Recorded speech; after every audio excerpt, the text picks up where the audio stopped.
R Studio tutorial video series එකේ අපි කලින් වීඩියෝ වලින් ඉගෙන ගත්තා කොහොමද CRD වලට RCBD වලට ඒ වගේම ලැටින් ස්ක්වෙයාර් වලට කෝඩ්ස් ලියන්න කියලා. අපි මේ වීඩියෝ එකේ ඉගෙන ගන්නේ කොහොමද මීන් සෙපරේෂන් කරන්න කියලා. අපි වෙනසකටත් එක්ක අපේ ළඟ තියෙන Excel sheet එකක් බලමු. මේක ට්‍රීට්මන්ට් එක V අකුරින්නුත් බ්ලොක් එක B වලින්නුත් yield එක Y අකුරින්නුත් බලා ගන්න පුළුවන්.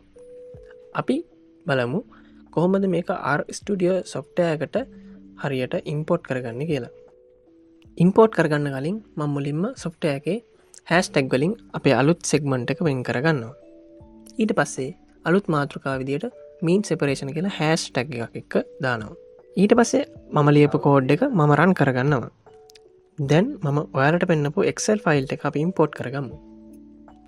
හරිම ලේසි. data preview එකේදී මම v නුයි බ්ලොක් නුයි කැරක්ටර් විදියට ටයිප් එක සිලෙක්ට් කරගන්නවා. හරි, දැන් අපි ඉම්පෝර්ට් කරගමු. අපේ පහසුවට අපි කලින් RCBD වලට ලියපු කෝඩ් එකම කොපි පේස්ට් කරගමු. ඕන කරන තැන් ටික අපි අපේ විදියට වෙනස් කරගමු. මෙතන T+B කියලා තිබ්බට අපේ එකේ තියෙන්නේ V+B විදියට. ඒ කියන්නේ අපේ ට්‍රීට්මන්ට් එක අපි හඳුන්වලා තියෙන්නේ capital V කියන variable එකකින්. එහෙනම් ඒ විදිහට අපි ඒක change කරගමු. ඊට පස්සේ data විදියට අපේ file එකේ නම අපි type කරගමු. දැන් අපි ANOVA table එක generate කරගමු.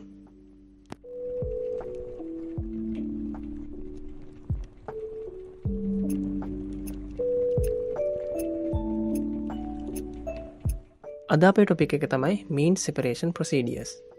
ඒකට ගැලපෙන්න තමයි මම අර Excel ෆයිල් එක ඉම්පෝර්ට් කරගත්තේ. එහෙනම් අපි මුලින්ම මේ mean separation procedure කියන එක ගැන දලා අදහසක් ගමු. අපි හිතමු අපි ඉම්පෝර්ට් කරගත්ත Excel sheet එකේ තියෙන්නේ fertilizer trial එක data ටිකක් කියලා.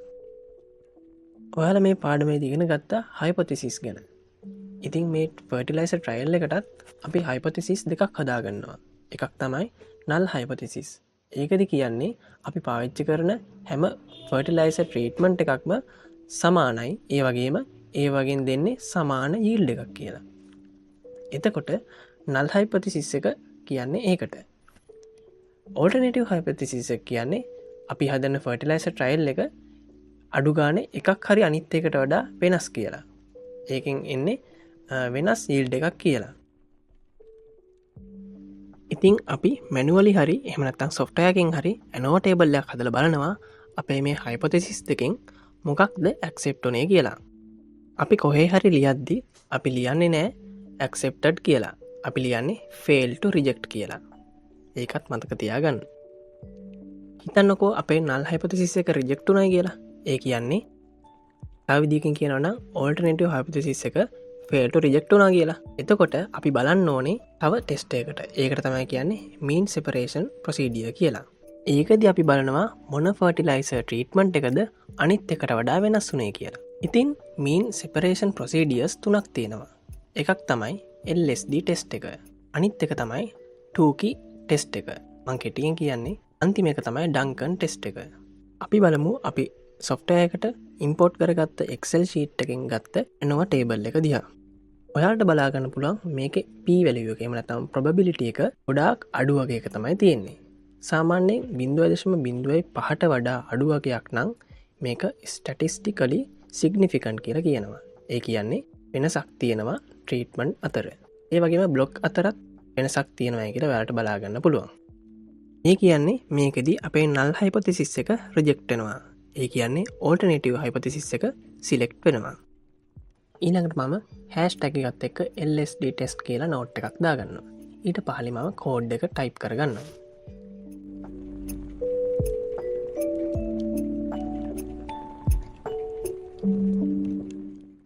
මෙතන V කියන එක විදියට මම පාවිච්චි කරේ ට්‍රීට්මන්ට් එකට අපි පාවිච්චි කරපු අකුර. ඔයාලා මොකක් හරි වෙන අකුරක් පාවිච්චි කරා නම් ඒක එතෙන්ට ඒ විදියටම දාන්න. ඊළඟට මම අපි ලියාගත්ත කෝඩ් එක සිලෙක්ට් කරලා රන් කරන්න යන්නේ. මෙන්න මේ විදියට ඔයාලට බලාගන්න පුළුවන් console view එකේදී ලැබෙන result එක. මේ විදියට ටූකි ටෙස්ට් එකත් මම ඒ විදියට ටයිප් කරලා රිසල්ට් කරම් පෙන්වන්නම්. මේ විදියට ඔයාලට ඒ රිසල්ට්ම බලාගන්න පුළුවන්.